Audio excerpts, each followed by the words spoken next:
বিসমিল্লাহির রহমানির রহিম। জামায়াতের আমির শফিক চাচা এমবি বেহুশ। এই শিক্ষিত বেড়া মতো তার তো ছিঁড়ে গেছে।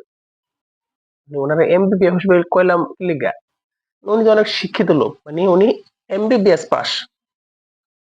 আচ্ছা, এখন শিক্ষিত লোকের যখন না থাকে হুশ, তখন সে হয়ে যায় বেহুশ। সেই সুবাদে ডক্টর শফিক চাচা হইল এমবি বেহুশ।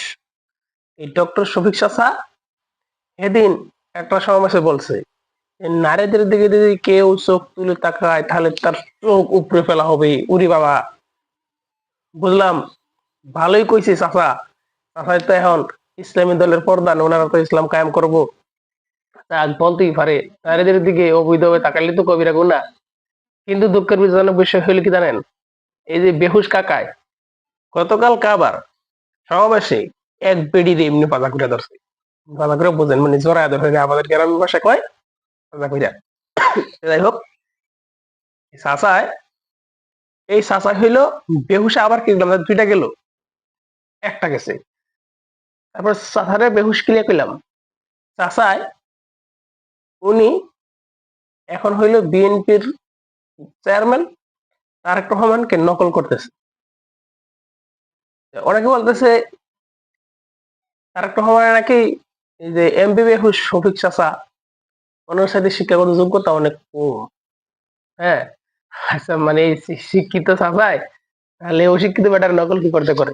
মানে জনাব তারেক রহমানের প্রতি গভীর শ্রদ্ধা, উনি কতটুকু পড়াশোনা করছে, উনি যে কি মেধাবী এটা আপনারা দেখতে পারতেছেন। তো ওই বট বাহিনী যে হারামজাদারা বলছে, ঠিক আছে, তাহলে তুমি শিক্ষিত বেটা, তুমি অশিক্ষিত বেটার নকল করা তোমার কি দরকার বাবা?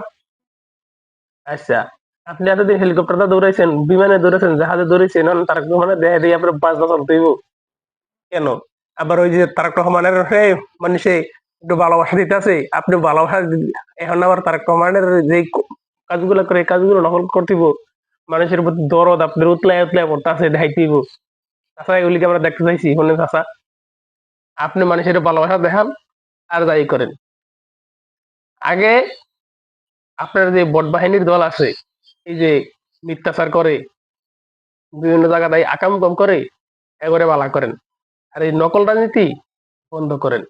আমি 5ই আগস্ট পরবর্তী সময়ে জামাত আমার একটা পছন্দ রাজনীতি দল। একটা জিনিস ফলো করছি, 5ই আগস্ট পরবর্তী সময়ে জামাত কি কি কাজ করে। আমার মতে কিছু কাজ ধরা করছে।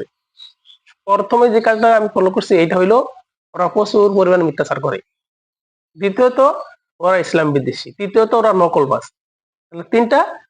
চতুর্থ, জামাত ইসলাম এত ভালো শিক্ষিত শক্তিশালী একটা রাজনৈতিক দল হয়ে ওদের মেরুদণ্ড কেন নাই, এটা আমি আগে বুঝতাম না, এখন বুঝি। ওরা যে জামানকার রাজনৈতিক দল, যার স্বপ্ন নাই, যার লক্ষ্যমাত্রা নাই, সে মাথা উঁচু করে কিভাবে দাঁড়াইবে? অর্থাৎ জামাত ইসলাম আমাদের দলের শৃঙ্খলা ভালো, দলে ভালো লোক আছে, ওদের দলে ভালো কর্মসংস্থান আছে, এগুলো ঠিক আছে, কিন্তু আসলে নিজে একটা রাজনৈতিক দলের নিজস্ব পরিকল্পনা না থাকলে এই রাজনৈতিক দল সামনের দিকে আগাইতে পারে না। জামাত ইসলামের এই দশা।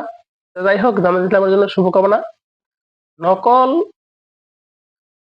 ডাক্তার শফিক চাচার জন্য শুভকামনা। চাচা নকল টকল করেন না, নিজের যোগ্যতা আগে যান, যাতে ভবিষ্যতে ভালো একটা দেশ গঠন করতে পারবেন। ভালো থাকবেন, সুস্থ থাকবেন।